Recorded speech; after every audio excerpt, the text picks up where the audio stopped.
গরমের ছুটিতে মেয়ে স্বামী সবাই মিলে আমরা দেশের বাড়ি গেছিলাম। তো আমার মেয়েকে ছোট থেকেই ডাক্তারে জ্যান্ত মাছ খাওয়াতে বলেছিল, যেমন শিঙি, মাগুর, কই। বন্ধুরা, আমি তোমাদের একটা টিপস শেয়ার করছি। এইসব জ্যান্ত মাছ রান্না করতে গেলে একটা গন্ধ বেরোয়, অনেকে খেতে চায় না আষ্টে গন্ধের জন্য।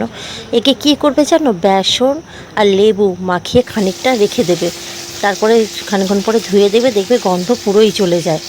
তো যথারীতি কই মাছ ছিল, শিঙি মাগুর ছিল। তো আমি মাকে বললাম, মা শোল মাছ আর কই মাছটাই কাটো। আমি মাছ কাটতে পারি না, শোল মাছ আমার শাশুড়ি মাই কেটে দেন।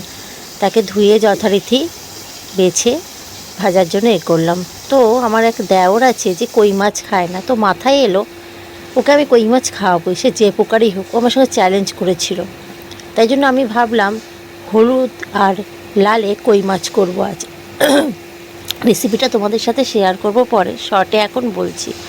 একদিকে সর্ষে পোস্ত বাটা লাগবে, আর একদিকে তেঁতুলের কাঠ, মানে তেঁতুলের যে আচার তৈরি করে আমার সেম টু সেম। সর্ষে পোস্ত কড়াতে গরম সর্ষের তেলে একটু কালো জিরে আর কাঁচা লঙ্কা দিয়ে সর্ষে পোস্ত দিয়ে কই মাছের এক সাইডটা করে নিতে হবে। তারপর আস্তে আস্তে ওটাকে তুলে আবার কড়াইতে একটু কালো সর্ষে, শুকনো লঙ্কা দিয়ে তেঁতুলের কাঠটা বানাতে হবে। এবং তা বানানোর পরে ওই যে কই মাছটা যে ফুটবে সর্ষে পোস্তরটা, ওইটাকে তোমরা একটা থালায় খুব সুন্দর করে যে সাইডটা ফুটিয়েছো সেই সাইডটাকে রেখে দেবে।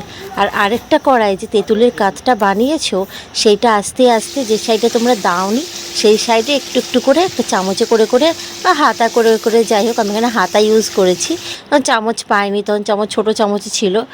তো একটু একটু করে দেবে ওপর দিয়ে। পেছন দিকটা হলুদ লাগবে, আর ওপরটা আমার তেঁতুল একটু বেশি গাঢ় হয়ে গেছিলো বলে আর চিনিটা একটু বেশি পড়ে গেছিলো বলে কালো কালো হয়ে গেছে, কিন্তু এটা লাল রঙেরই হবে, কারণ কাশ্মীরি লঙ্কা ছিল না।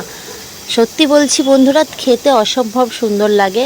ঠিক একে অনেকে গঙ্গা যমুনা বলে বা তোমার হরগৌরী বলে। আমি ঠিক সেরকম করতে পারিনি, কারণ রান্না আমি অতটা ভালো পারি না, তবু ট্রাই করি মাঝে মাঝে।